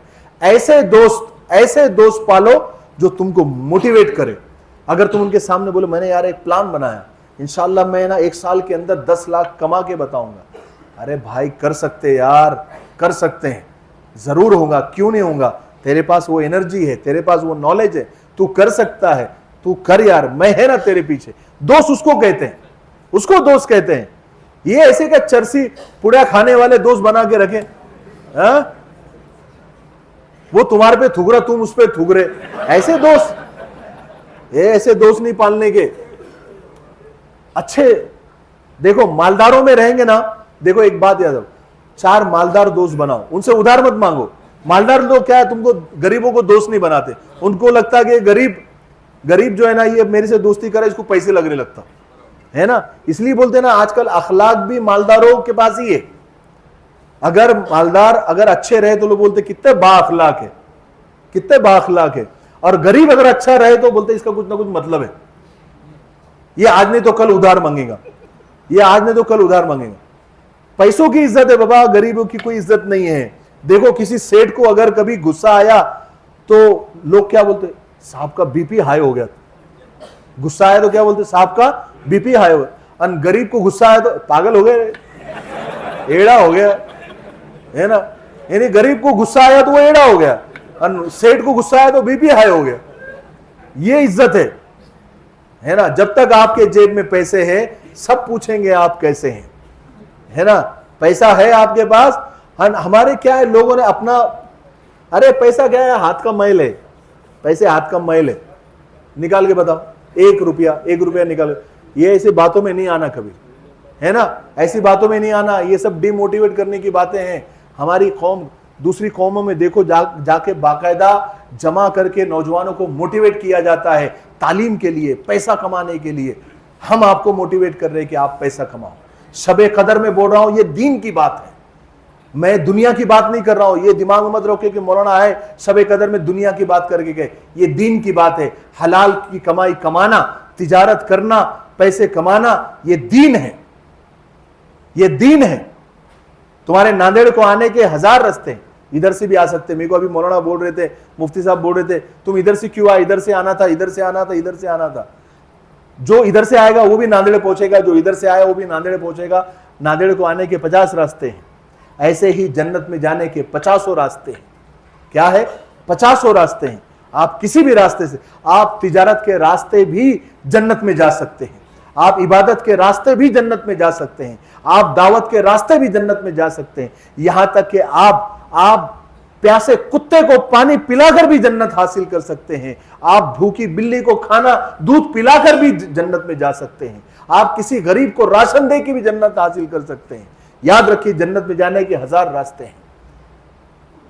और जो लोग बोलते हैं ना कि पैसा कुछ भी नहीं है, पैसे से कुछ नहीं होता, उसको बोलना, सबसे पहले उसको रोक देना।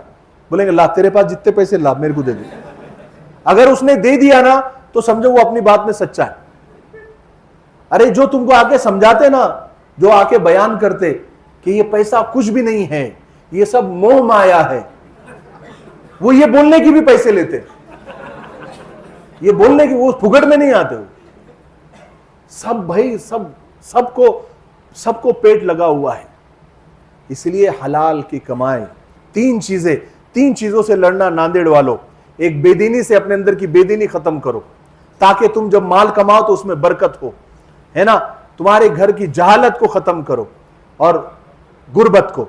और एक उसमें सबसे बड़ी बात, अपने अंदर जहालत को खत्म करो, इल्म हासिल करो, तालीम हासिल करो। ये जो हमारे बच्चे आज तुम्हारी गोद में हैं, इनको दीन की दुनिया की दोनों तालीम दो। इंशाअल्लाह तुम्हारी गुर्बत भी खत्म हो जाएगी और तुम्हारी जहालत, तुम्हारी गुर्बत भी खत्म होगी, तुम्हारी बेदीनी भी खत्म हो जाएगी। करेंगे सब इंशाअल्लाह। हाँ, याद रखो, वो बड़ा अच्छी लाइन है, मैं हमेशा बोलता रहता हूं, नौजवानों के लिए बोलता हूं कि आज की लैला नहीं थामती किसी गरीब का हाथ। आज की लैला नहीं थामती किसी गरीब का हाथ। मजनू को अगर इश्क है तो पैसे कमाना सीखे, है ना। हाँ, पैसे कमाओ, देखो लड़कियां भी आपको खूबसूरत मिलेगी। हाँ, लड़कियां भी खूबसूरत मिलेगी। कितनी जोर से हंसी आई देखो नौजवानों, दिल की बात बोला। जब आपके पास आप साइकिल पे, आप रिक्शा में लड़की देखने जा रहे हैं और 10-10 लड़कियां रिजेक्ट कर रहे हैं, तो लड़की वाले क्या बोल रहे, अच्छा हुआ भिखारी अपनी किस्मत में नहीं था। और आप किसी के घर में मर्सिडीज लेके जाएंगे, है ना, कार से जाएंगे, रिजेक्ट करेंगे तो वो भी दोनों रोएंगे, अरे कितना अच्छा रिश्ता था, चले गया, है ना। अरे बाप, बहुत हलाल की कमाई में बहुत ताकत है, अल्लाह ने दिया हुआ है ना। करेंगे सब इंशाअल्लाह। हाँ, सबे कदर है, अल्लाह से मांगो जो आज इरादा करेंगे इंशाअल्लाह, और जो दुआएं मांगेंगे अल्लाह ताला वो कबूल करता है। क्या करता है? हाँ, आखिरी में मैं आपको, ये तीसरी बार आखिरी बोल रहा हूं मैं, आखिरी में सिर्फ मैं आपको बोलता हूं कि दुआ आज की रात, हमारा दुआ मांगने का स्टाइल ही जो ना ऐसा है ना, जैसे वेटर को ऑर्डर देते हैं। वेटर को कैसे बोलते हैं, खीमा लेके आ, पाव लेके आ, तंदूरी लेकर आ, ये लेकर आ, चिकन लेकर आ, ये लेकर आ, वो लेकर आ। हम दुआ भी, अल्लाह ऐसा दे दे, वैसा दे दे, ये दे दे, वो दे दे, ऐसा दे, वो दे, ये भी दे, वो भी दे, दे दे दे दे दे दे, देता तो दे, नहीं तो मत दे, मैं जा रहा। ऐसी दुआएं कबूल नहीं होती भाई, इसीलिए तो हमारी दुआएं कबूल नहीं हो रही है। वो खाली यहाँ नहीं, काबे को पकड़ पकड़ के 24 घंटे रो रहे लोग। क्या कर रहे, देख रहे ना, कभी लाइव देखे ना, 24 घंटे रो रहे मुसलमान, 24 घंटे रो रहे। हो रही की दुआ कबूल? काबे को तो यहां क्या होने वाली कबूल?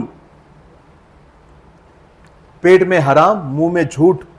एक ने बड़ी अच्छी लाइन बोली है ना, लोग जो है झूठ बोलते हैं, पेट में हराम, और उम्रे पर उम्रे करते हैं, हज पर हज करते हैं। तो एक ने बड़ी अच्छी लाइन बोली है कि पेट में हराम, मुंह में झूठ, मुंह में झूठ, पेट में हराम और काबे के चक्कर पर चक्कर। पेट में हराम, मुंह में झूठ, काबे के चक्कर पर चक्कर। काबा खुद चक्कर में है कि ये किस चक्कर में है। लोग काबे को पकड़ के रो रहे हैं, लेकिन दुआएं कबूल नहीं हो रही है। हज्जाज इब्न यूसुफ बड़ा जालिम एक बादशाह गुजरा है ना। वो तवाफ कर रहा था, वो जमाने के बादशाह बहुत दीनदार होते थे।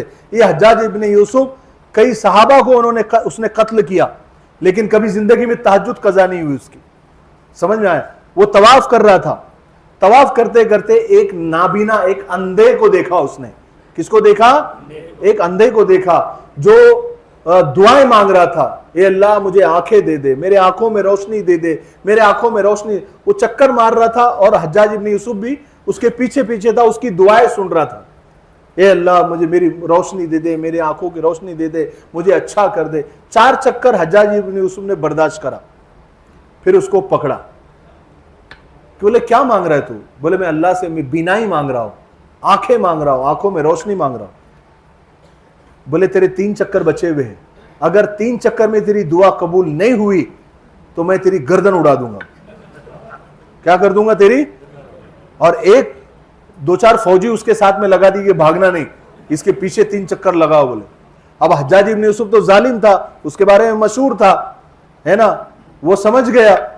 अब जो उसने दुआ जो 3 चक्कर में मांगी है, क्योंकि तो अब तो आंख नहीं, अब तो जान भी बचानी थी, अब जो उसने दुआएं मांगी है अल्लाह से, जो गिड़गिड़ाया है, जो अंदर से आहें निकली है, एक चक्कर कंप्लीट नहीं हुआ था कि उसकी आंखों की रोशनी अल्लाह ने दे दी, क्योंकि दुआ में दम था। क्या था? दुआ में दम आ गया था। इसलिए दुआओं में वो दम लाओ। वो ये मांगने की दुआ, अल्लाह से मांगने का भी जो ना एक तरीका होता है। क्या होता है? एक तरीका, एक टैक्टिस होती है ना। अरे हम अपने दोस्त से मांगते हैं, उसका एक अलग तरीका है, अपने माँ बाप से मांगते हैं, एक अलग तरीका है, लेकिन किसी बादशाह के पास जाते हैं तो उसका एक अलग तरीका होता है ना। तो अल्लाह से मांगो तो एक अंदर की कैफियत बनाकर मांगो कि तुम्हारे रोंगटे खड़े हो जाना चाहिए। क्या हो जाना चाहिए? रोंगटे खड़े हो जाना चाहिए, आंखों से आंसू जारी हो जाने चाहिए। वो दुआएं अल्लाह के यहां कबूल होती है। ठीक है, करेंगे सब इंशाअल्लाह। 4 लाइन बोलकर अपनी बात को खत्म करता हूं। नौजवानों मुतवज्जे रहो, मंजिल से आगे बढ़कर मंजिल तलाश कर। अरे वाह वाह तो बोलो, माशाअल्लाह बोलो। मंजिल से आगे बढ़कर मंजिल तलाश कर, मिल जाए तुझको दरिया तो समंदर तलाश कर।